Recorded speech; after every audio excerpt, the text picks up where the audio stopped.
हाय, नमस्कार। आज 2-3 number video बना रहा हूँ। थोड़ा सा I had to go out, तो मैं यहाँ था नहीं, बट आई थिंक 2-3 चीज़ें आज बात करने के लिए मेरे पास। सबसे पहले तो बहुत बहुत धन्यवाद इतना प्यार देने के लिए। काफ़ी लोग व्यू कर रहे हैं और हालांकि कमेंट मेरे पास नहीं आ रहे हैं ज़्यादा। कमेंट मेरे पास फेसबुक और व्हाट्सएप पे ज़्यादा आ रहे हैं, और स्पेशली मेरे नमाज वाले वीडियो के ऊपर काफ़ी कमेंट्स आए, व्हाट्सएप के ऊपर और फेसबुक के ऊपर, और ज़्यादातर ऑब्वियसली गाली देते हुए थे। एक ने तो ये भी कह दिया कि मैं तुष्टिकरण की राजनीति कर रहा हूँ, हालांकि मैं राजनीति बिल्कुल नहीं कर रहा हूँ। एनीवे, अच्छी बात ये थी कि उसने मुझे ध्रुव राठी के साथ भी कंपेयर किया। आई थिंक जल्दी वहाँ पहुँचूँगा। चलिए ठीक है। इलेक्ट्रल बॉन्ड का डेटा सामने आ गया है। किशन और सदामा वाली बात थी। आई थिंक जो समझ सकें वो समझ लें।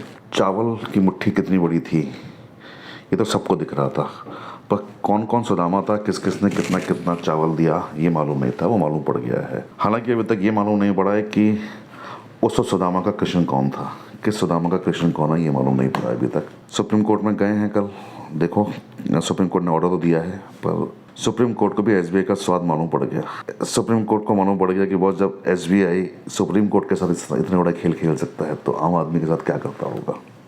वही वाली बात है, लंच के बाद आना, लंच के बाद आधा अधूरा ज्ञान, आधा अधूरी चीज़ें, फिर दोबारा आना, फिर दोबारा आना। लेट्स सी सुप्रीम कोर्ट इस बारे में सोचता ही नहीं सोचता, बट एटलीस्ट डेटा बाहर आया, कुछ डेटा बाहर आया।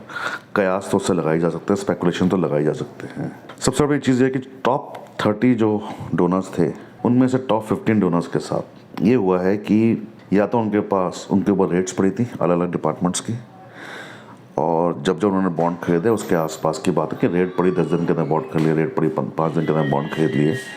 एक वो कहानी है। दूसरी कहानी ये है कि लोगों को कॉन्ट्रैक्ट्स मिले। अब कॉन्ट्रैक्ट्स किस किस चीज़ के मिले हैं, क्या मिला है, सब अवेलेबल है।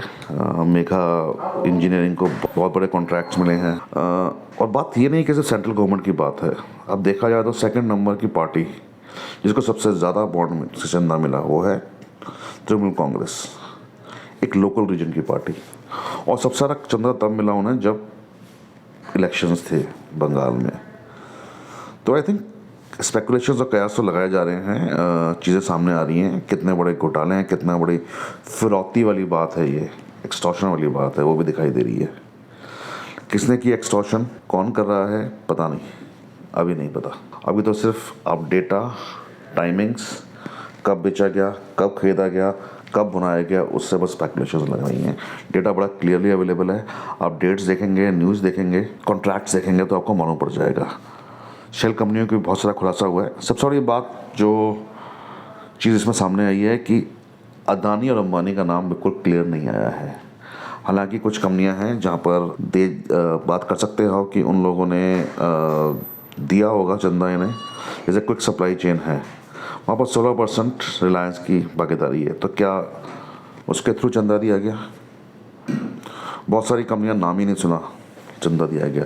बहुत सारी कंपनियों ने 90 अपने टर्नओवर का 90% ज़्यादा चंदा दे दिया। तो क्या उनको शेल कंपनी की तरह यूज़ किया जा रहा था। देखो ऑडिट रिपोर्ट में चीज़ सामने आ सकते हैं अगर लोग चाहें तो, और चीज़ें कुछ बड़ी क्लियर हैं। अगेन मैं स्पेकुलेशन ज़्यादा नहीं लगाऊंगा। सुप्रीम कोर्ट ने एसबीआई को ऑर्डर कर दिया है। आई होप जल्दी ही ये चीज़ें सामने आएंगी। पर एक बात आपने देखी, गोदी मीडिया बिल्कुल खामोश है, इस बारे में कोई बातचीत नहीं है। हालांकि सुशांत जैसे लोग थोड़ी बहुत अपने पर्सनल चैनल पे बात जरूर कर रहे हैं कि देख लो कुछ नहीं है, देख लो कुछ नहीं है। ये वही वाली बात होगी जैसे वो चंदेड़ के मामले में कह रहा था कि भाई मुझे तो कोई कपड़ा दिख ही नहीं रहा। तो ऐसे लोगों की वैसे ही कोई क्रेडिबिलिटी नहीं है। दूसरी चीज़ सीए के ऊपर जो भी बड़ी क्लियरली विवाद हो रहा है और लोग बातें कर रहे हैं, बड़ा क्लियर दिखाई दे रहा है। देखिए मेरे व्यूज़ सीए के बारे में शुरू से सही थे, यही थे कि CA is a welcome step. जो लोग सालों से यहाँ पर रह रहे हैं, रिफ्यूजी की तरह रह रहे हैं, ना तो आप उन्हें बाहर निकाल रहे हो, ना उन्हें जीने का हक दे रहे हो, दोनों में से कुछ एक काम करो, ठीक है। अब सीए पे बड़ा क्लियर है, रिलीजियस प्रताड़ना के खिलाफ की वजह से जो आंसर उन्हीं को मिलेगा, which is okay. Refugee status लेने के, रिफ्यूजी स्टेटस से आपको शरण देने के और भी बहुत सारे तरीके हैं। ये शायद सिर्फ थोड़ा आसान किया गया है कुछ वर्ग के लोगों को, एक पर्टिकुलर सेक्टर के लोगों को। पॉलिटिकल बयान बहुत हो रहे हैं, पर मुझे लग रहा है यहाँ पर केजरीवाल सेल्फ गोल मार रहे हैं। आई थिंक उनको अपने बयान को थोड़ा संभल के देना चाहिए। क्लियरली सेल्फ गोल है। सीए क्लियरली कहता है कि 31 दिसंबर 2014 से पहले जो आ चुके हैं उन्हीं के ऊपर लागू होगा, उसके बाद वालों पर लागू नहीं होगा। तो ये कहना कि और लोग आ जाएंगे और लोग आ जाएंगे, ये गलत है। नौकरियां खा जाएंगे, नौकरियां तो ऑलरेडी खाई हुई हैं उन्होंने। और फिर मैं कह रहा हूँ यार, put your self in their shoes.